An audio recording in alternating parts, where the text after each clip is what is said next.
Le roi se rendit à Gabaon pour y sacrifier, car c'était le principal des hauts lieux. Salomon offrit 1000 holocaustes sur l'autel, 1 Roi 3-4. L'Éternel était apparu à Salomon pendant la nuit dans un songe. Il demanda à Dieu la sagesse, et elle lui fut donnée ainsi que d'autres choses qu'il n'avait pas réclamées. Que fit Salomon après s'être réveillé? Salomon revint à Jérusalem et se présenta devant l'arche de l'alliance de l'Éternel. Il offrit des holocaustes et des sacrifices d'action de grâce, et il fit un festin à tous ses serviteurs. 1 Roi 3, 5, 15.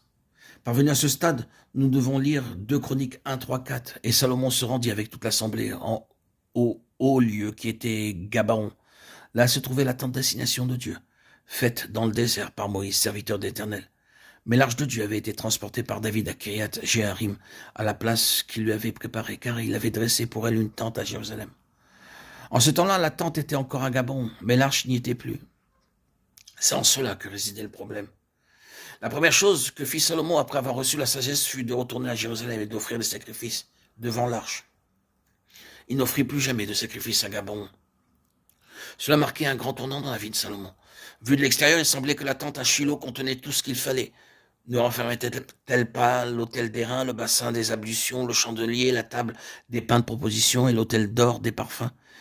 Car il est bon de savoir que la tente à Gabaon est celle qui à l'origine se trouvait à Shiloh, étant donné que 2 Chroniques 1 rappelle que la tente à Gabaon était celle que Moïse, serviteur de l'Éternel, avait faite dans le désert. Mais une chose manquait, c'était l'arche. Les gens pensent que cela n'a pas grande importance, ils ne discernent pas que l'arche représente la présence de Dieu. Cependant, aussi bon et tranquille que puisse être un lieu, ni le cœur de Dieu, ni le nôtre ne seront satisfaits si sa présence fait défaut. Avant que le Seigneur ne lui apparaisse, Salomon ne réalisait ni ne pressentait ce que signifiait l'arche. Mais lorsque Dieu se manifesta à lui, il devint conscient plus que toute autre chose de la grande valeur de la présence du Seigneur. Le résultat de cela fut qu'il revint immédiatement à Jérusalem pour offrir des sacrifices devant l'arche de l'Éternel. À Gabaon, Salomon avait seulement offert des holocaustes, mais maintenant il offrait des holocaustes et des sacrifices d'action de grâce. Et il fit un festin à tous ses serviteurs. Oh, adorer Dieu devant Dieu, c'est la véritable communion. Et se réjouir dans la présence de Dieu, c'est la vraie joie. C'est ce que Salomon avait expérimenté. Cette expérience est le partage de beaucoup de ceux qui connaissent le Seigneur.